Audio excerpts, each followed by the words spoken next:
Camera department आरोना बेवनो फोरोङो मा मारै सोलोंनांगौ मारै खालामनांगौ जेनेबा बे camera departmentनि room जोब आरो post production television wing to 1 year course হয় আচ্ছা তো এবছৰীয়া কোৰ্স আপোনাৰ সেম লাইক ফিল্মৰ যিমান কেইটা ডিপাৰ্টমেণ্ট আছে ডিৰেকশ্যন চিনেমাটোগ্ৰাফি সাউণ্ড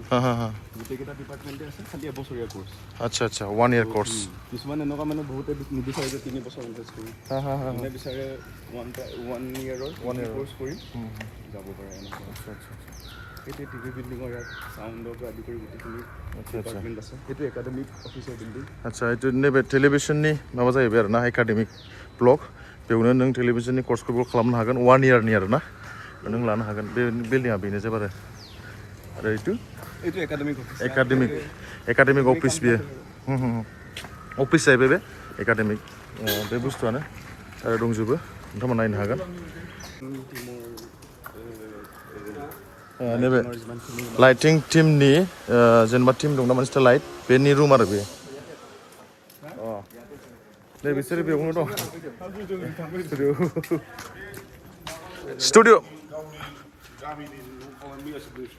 औ बेलाय बेनिनो जादोंमोन बेनिनो सिं जादोंमोन बे फुरा माने गामि बानायदोंमोन मैया लाइट बे जास्ट स्टुडिअस नालाय बेयो बेयावनो जाजोबो ग्रिन कमा ट्रिन कमा बेयावनो लागायजोबो आरो बेयावनो औ संख्रिखौ आइस खालामदों ओमफ्राय बेवहाय दा मा होनोमोनलाय गामि सेट खालामदोंमोन मैयासो शुटिं जाखांबाय बेवहाय मोनसे दा बेखौ सिफायफिनबाय आरो ना गामि सेट खालामनानै खालामदों बेबायदि सेट खालामो आरो स्टुडिअ'बो नालाय बेयाव नों गामिबो खालामनो हायो टाउनबो खालामनो हायो माबा मोसौ होसोलायनायबो खालामनो हायो आरो नों ग्रिन कमा खालामनोबो खालामनो हायो बे स्टुडिअ' आरो एक्सन सिन मा सिन गासिबोनो जाजोबो बे लाइट डिपार्टमेन्ट बेयाव माबायदि रोखोमनि लाइट नांगौ बेयाव मोनजोबगोन आरो नों फुरा लाइट जोबो बैसिम गोलावसिम बायदि रोखोमनि लाइट दंजोबो गोजौआवलाय बेलाय गासिबो नुवाखै नों लाइट जोब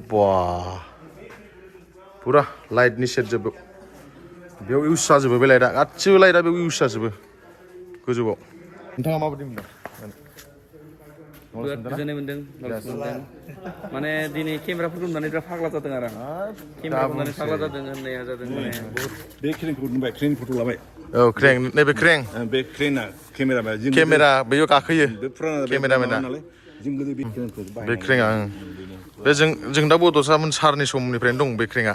बिसोरनो इउस खालामबोनाय आरो आगोलनिफ्राय दंमोन बे औ सिगांनिफ्राय दंबावोमोन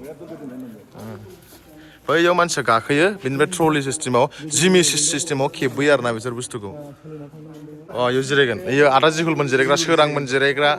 बेयाव आरोना जयन्तमोन जिरायग्रा अनसुमोन जिरायग्रा आरो बैयावबो जिरायो बिसोर जिरायग्रा आरो बेबो सेटआप आरोना स्टुडिअ बेबो न'थ' बानायनाय बे लाइटनि लिक्विड रिफ्लेक्टर स्किमार ट्रलि लाइट स्टेन्ड बे दंजोबो बेखौनो मोनजोबगोन बेवहाय नै बेलाय मोनसे न' जाफैबाय बे सिङाव फैनानै बेलाय नैबे वाल जाबाय बेलाय न' जाबाय बेलाय नै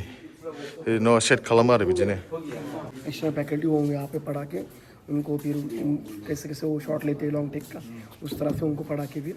वो चले जाते हैं 8 दिन का उनका वर्कशॉप रहता है अच्छा तो लास्ट जून में आए थे वो लॉन्ग टेक का ना हाँ वन शॉट लं टेकनि बेवहाय फोरोङो जाहैबाय वर्कशप होयो 8 दिननि आरो ना जेनेबा long take 2 minute dialogue 2 minute acting बेखौ नों माबोरै 2 मिनिटआव फोजोबनांगौ जोंनाथ' सोरबा काट दोनो 3 सेकेन्ड थांबानो काट मोनसे डायलग मोनसे काट बिदि जाया आरो लं टेक जायो आरो ना जेनेबा 1.5 मिनिटनि सिन नों बिनिफ्राय फैयो डायलग होयो नैबे दरजों थांगोन बेनिफ्राय सोरबा बैखौ लोगो हमगोन आखाइ हेन्डसेक लागोन बेबायदि बुस्थुखौ बेयाव फोरोङो आरो 8 दिननि थाखाय वर्कशप जायो जाहाथे नों एक्सपार्ट जायो एक्टिंआव बे बुस्थु आरो एडिटिं डिपार्टमेन्ट रायजोफोर दा देखायगोन नोंसोरनो नायबानो जाबाय बे एडिटिं स्टुडिअ एडिटिं डिपार्टमेन्ट नै मेसिना नायनो हागोन नै एडिटिं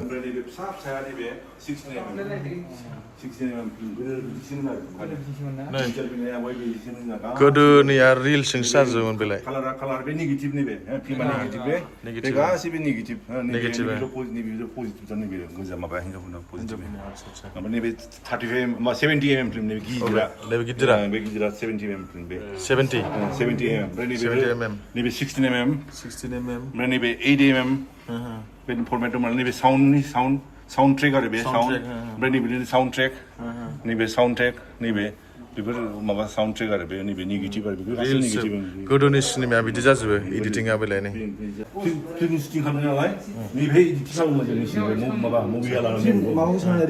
बेखौ इउज खालामनानै बेयाव हास'योमोन बे मोनसे आरो मेसिन आरो अनेक टाइपनि मेसिन दं बे मोनसे आरो जों फिल्मखौ नैनिफ्राय नायोमोन बिराद सुद जायो बे खानसै फाथाब बन्द' खालामदोलाय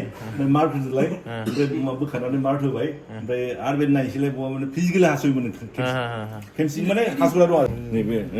नैबे गोदोना माने एडिटिं खालामबा पिक्सारा आलादा साउन्डआ आलादा थायो बे मोननैजों मार्क खालामो बे क्लिप दं बर्ड दं बेजों मार्क खालामो सिं खालामो आरो माने समान समान खालामो ओमफ्राय नैबे गोदोना फिल्म मोनसे साउन्ड मोनसे बेजों दानि बायदि डिजिटेल एखे ज' जायामोन आलादा आलादा खालामनानैसो खालामनांगौ लास्टआव जेब्ला सानमालाव रिलिज जायो होमबाल' जइन जायो आरो ब्लेक एन्ड व्हाइट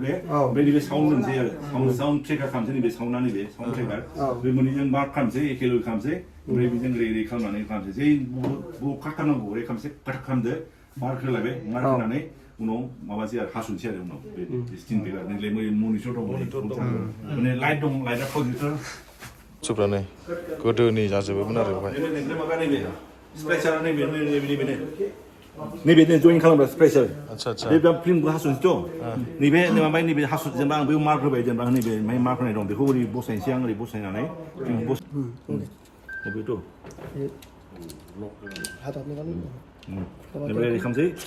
हास'बायना ओरै हास'लायबाय साप'ज आरो बे दस्रानिफ्राय हास'बायथ' दस्रानिफ्राय जेनेबा हास'नाय मोनसे मोननैजों ओरै खालामसै आं मोननैजों नै जरायबाय ओमफ्राय नैबे सिल जाबायथ' ओमफ्राय नैबे सिलुलेट टेप थायो आरो जाबाय नालाय एखे जाबाय नालाय दस्रा सर्ट बे नेक्स्ट सर्ट आरो सिलुलेट टेपजों होबाय होनानै उनाव ओरै खालामनानै ओरै जरा खालामबाय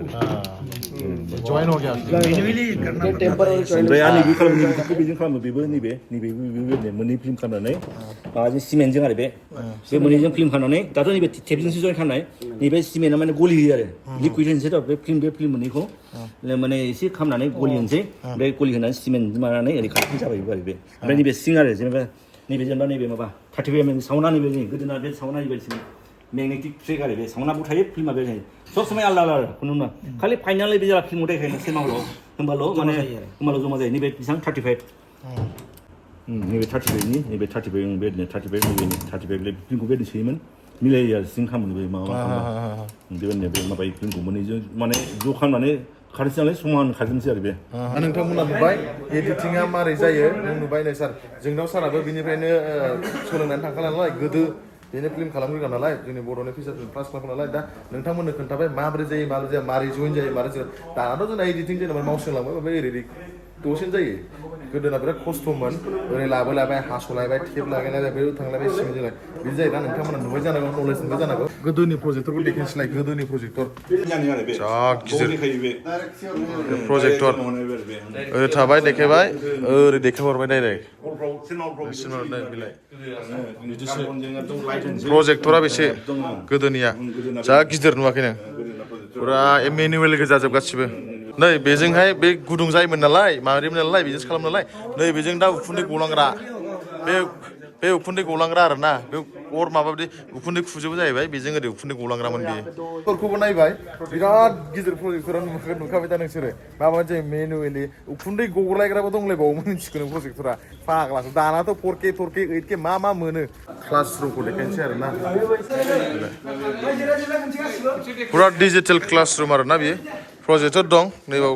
बेजों देखायो आरो आरामनो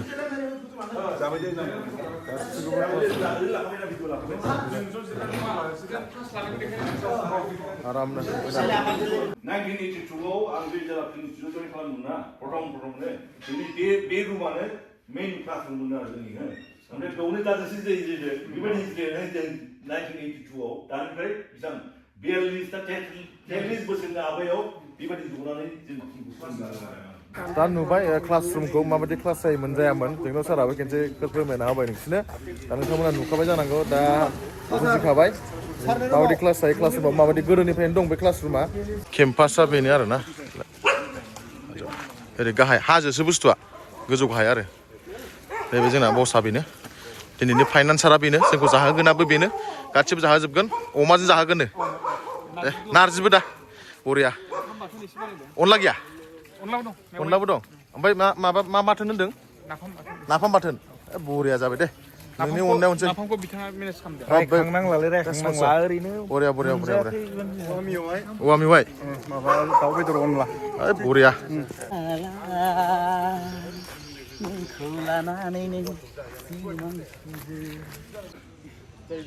नैबे जाहैबाय सतीश बाहादुर सिआरटि कमप्लेक्स सिआरटि माने क्लासरुम थियेटार आरो बेवहाय थियेटारनि क्लास जायो आरोना बे सिङावहाय आरो दा बन्दथ' हाबनो मोनाखै अलमस्ट नायखांजोब्बायानो केम्पासखौ बेरायखांजोब्बाय नोंसोरनो देखायबाय आं मा मा देखायथाव बुस्थु बेखौ नोंथांमोनाबो नुखाबाय जानांगौ आंनि ब्लगनि जरियायै दा जों ओंखामबो उखैबाय एसे दा केन्टिनाव थांनानै ओंखाम मोनोबा ओंखाम जानोसै माबा मोनो जे मोनो बुस्थु बेखौ उदै बुंनाय बेखौ जाहैनोसै आरो बयबो फैजोब्बाय नै केन्टिनाव ओंखाम जाहैसिगोन दा केन्टिनाव सफैबाय रायजोफोर दा अखा हादों अखा हायाबा नैबावबो नैफोराव जिरायना जानो हायोमोन आरो ना दा अखा हाना नालाय गिसि बेयाव जिरायथ'ला सिङाव जिरायना जासिगोन आरो जों केन्टिना माने बिराद मोजां नै बिफां दं मा दं थान्दा जायगाया आरो ना आरो फुंनि जायगाया ओरैबायदि थान्दा जानानै दं दा अखा हानाय माने आरो ओरैनो हाजोखासो नालाय थान्दाखा जाबायनो बेयावहा माबा खुनु सान्दुङानो तिन मास जाबाय 3 मास जाबाय दानि स्टुडेन्ट सासे खिन्थु मा समाव अखा हायो खुनु गेरान्टि गैया बेनो केन्टिना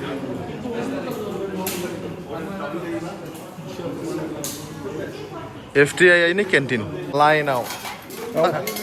लाइनाव सेल्फ सार्भिस सासेया जायगायावनो जाखो ना माखो माथो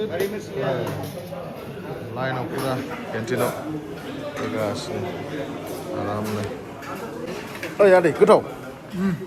मा मा मोनजादोरा दालि सापाति wah nang Mumbai fresh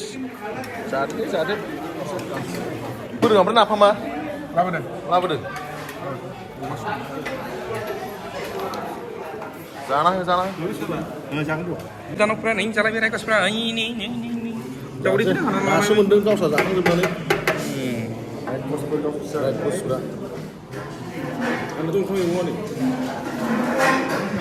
गोबाव जायाखैनो बाथ्रा उखैनो जाथारला मोनसे ओंख्रि लाना फैनानै जाफैदों उपाय नट दा जों ओंखामबो जाखांबाय लान्चबो खालामखांबाय दा ज' नायनांगौ खिनियानो जोब्बाय दा जाखिनि देखायदों बेखिनियानो FTI-निया स' बिनिफ्राय आं भिडिअखौ बेयावनो क्ल'ज खालामनाय जासिगोन नोंथांमोना माबायदि मोनखो कमेन्ट खालामहरदो लाइक खालामहरदो शेयार खालामदो एन्ड सोरबा गोदानबा आंनि चेनेलखौ साबसक्राइब खालामनो दाबाव मास्ट बि गवायाव खालि गवालायनो खान्दाला लनावला खालि टिकि नुदों बागान लाल टिकियाथ' फेमासखा ओरै रिजर्ट दं बिला GS भावा बिला बेवहाय बिदिनो रिजर्ट बिला गोजा आरो बेवहाय नुगोन गासिबो रिजर्ट बिला बिदिनो नुगोन आरो बेवहाय बे हिल स्टेसन नालाय माने मुम्बाइनि क्ररपतिफ्रा बेयावनो थाफैजोबो जाहैदों रिजर्टआव भेकेसन्स माबा माबिबाव थ' बेनो आरो चिक्की लेलिया थ' चिक्की गोजा गासिबो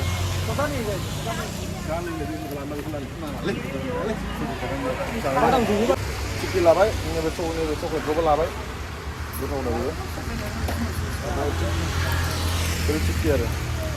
बे फेमास आरो बेवहाय चिक्कीया जेरावबो चिक्कील' नुगोन आरो हार जायगा चिक्की आरो तरफ चिक्की ओइ वाटारफल दासो क्लियार जादों वेदारानो बरिया ग्रं बिराद मानसिफोर नै फट' लागासिनो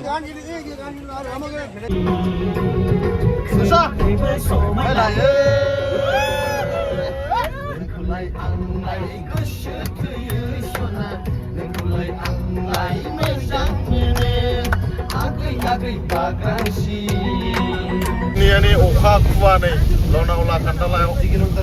आग्लासो 8 किल'मिटार दंबावो मुम्बाइआ फुरा नायलाय अयथासार अखा जोंनियावथ' सान्दुं गोजासो खोमा दा गरमा थानो हालाय